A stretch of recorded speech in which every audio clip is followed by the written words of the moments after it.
Baik, saya langsung ke Mbak Titi. Mbak Titi, sebenarnya sistem PAW itu seperti apa dan apa yang ditabrak oleh Harun Masiku? Kasus Harun Masiku itu ada dua masalahnya. Pertama, ketidakpatuhan pada sistem pemilu proporsional daftar terbuka dengan suara terbanyak. Yang kedua adalah pemaksaan caleg-caleg favorit elit lah, kalau bisa dibilang begitu. Yang pertama begini, kasusnya berawal dari ada caleg di Dapil 1 Sumsel yang meninggal dunia. Namanya Nazarudin Kemas, ini adiknya Pak Taufik Kemas. Seharusnya kan kalau ada caleg yang meninggal, karena waktu itu meninggalnya kadung surat suara sudah dicetak. Jadi KPU membuat kebijakan, suara yang diberikan kepada Nazarudin Kemas dianggap tetap sah, tapi dihitung untuk suara partai sebagai bagian dari pembulat penentuan perolehan kursi. Nah, ketika sudah ada hasil, otomatis kan suara Nazarudin Kemas tidak bisa dihitung lagi. Maka siapa yang akan menjadi caleg terpilih adalah caleg dengan suara terbanyak berikutnya. Nah, dari sana kemudian didapatlah data bahwa caleg yang memperoleh suara terbanyak di Dapil Sumsel 1 itu namanya Reski Aprilia. Harun Masiku itu nomor urut 6 dari 8 caleg. Dan perolehan suaranya juga adalah nomor 6 dari 8 caleg.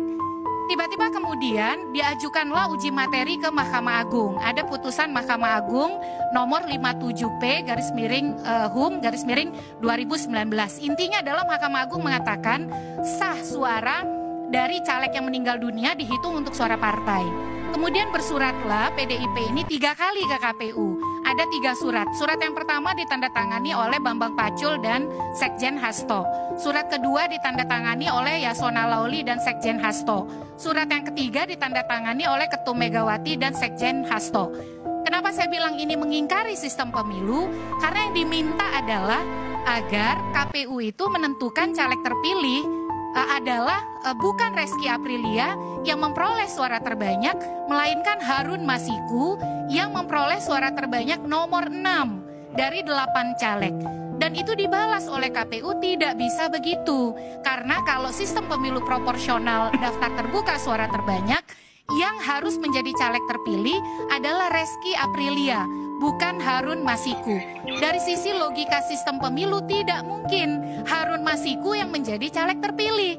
Kalau menetapkan Harun Masiku sebagai caleg terpilih, maka KPU 1 sudah melanggar sistem pemilu, dan yang kedua KPU sudah melanggar etika sebagai penyelenggara pemilu. Nah, disitulah problemnya dari kasus Harun Masiku ini. Dari sisi pemilu 1 tidak patuh pada sistem, yang kedua ternyata memperlihatkan ada favoritisme dari elit terhadap caleg dan mengabaikan suara dari rakyat. Karena kalau betul-betul mengikuti suara rakyat, sudah terang benderang yang jadi caleg terpilih itu Reski Aprilia, bukan Harun Masiku. Nah, pertanyaan kalau soal motif kenapa dipaksakan Harun Masiku, sudahlah suaranya nomor 6 dari 8, itu yang kita tidak tahu. Baik, kita